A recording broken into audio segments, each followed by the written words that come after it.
Quais são as implicações de se evitar pensar naquilo que é desconfortável? Oi, eu me chamo Ana, sou psicóloga. E é muito comum quando eu estou começando a atender um paciente, eu perceber que alguns deles têm muita dificuldade em reconhecer, em identificar o que eles pensam a respeito do problema que eles trazem. Muitas vezes o paciente ele tem com muita clareza aquilo que ele sente a respeito das coisas. Então eu sinto ansiedade, eu me sinto triste, eu me sinto estranho, eu me sinto desajustado. Mas quando você pergunta, mas o que você pensa nessas situações, né? O que lá diante da situação, quando tá acontecendo, o que você pensa para você se sentir mal? O que você pensa para você se sentir ansioso? Muitos deles não conseguem descrever. E esses dias trabalhando com um paciente, ele me disse que ele lembrava até a cor da roupa que ele estava nas situações, mas ele não conseguia se lembrar do que ele pensava a respeito do que ele estava passando. Ele só conseguia se lembrar de como ele se sentia, que ele se sentia mal. Mas cada pessoa se sente mal, se sente ansioso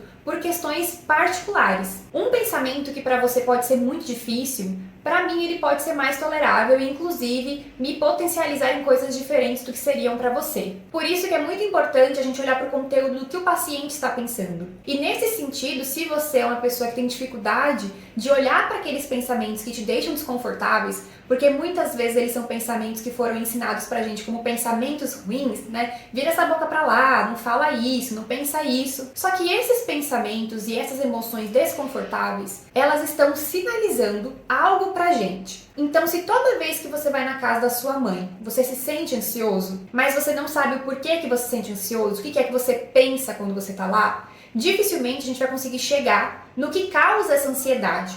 Muitas vezes você tem uma mãe rígida, uma mãe que te deixa tenso. E você pode pensar coisas do tipo: minha mãe ela vai brigar comigo. Se minha mãe souber que eu mudei de emprego, ela vai me julgar. Se minha mãe souber que eu terminei meu relacionamento, ela vai me achar um fracassado. E aí, esses pensamentos, você percebe que se você pensa, se eu falar tal coisa para minha mãe, então ela vai agir de tal forma, faz sentido que você se sinta ansioso ou faz sentido que você se sinta mal. Mas quando você não se permite olhar para aquilo que para você pode ser um pensamento de fracasso ou que para você pode ser um pensamento de derrota, quando você pensa, se eu pensar nisso, eu vou me sentir mal, logo, eu não vou pensar nisso, como que você consegue reconhecer quais são as coisas que estão te fazendo mal para então trabalhá-las? E é isso que a gente faz em terapia. A gente vai olhar juntos, porque às vezes para o paciente é muito desconfortável lidar com isso sozinho. A gente vai olhar para o que você pensa. Quando a gente olha para os seus pensamentos, a gente vai começar a entender um pouquinho do porquê que você se sente como você se sente. E logo, por que você age da maneira como você age. Então a terapia, ela é quase como se fosse um mapa que a gente vai entender todo o seu processamento, toda a sua forma de funcionar. E aí a gente vai identificar aí nesse processo o que é que está te atrapalhando. É a forma que você pensa? É o que você faz com o que você sente? Porque às vezes a gente se sente mal e a gente logo vai ter uma ação para tentar se livrar desse mal-estar. Mas às vezes é ficar no mal-estar,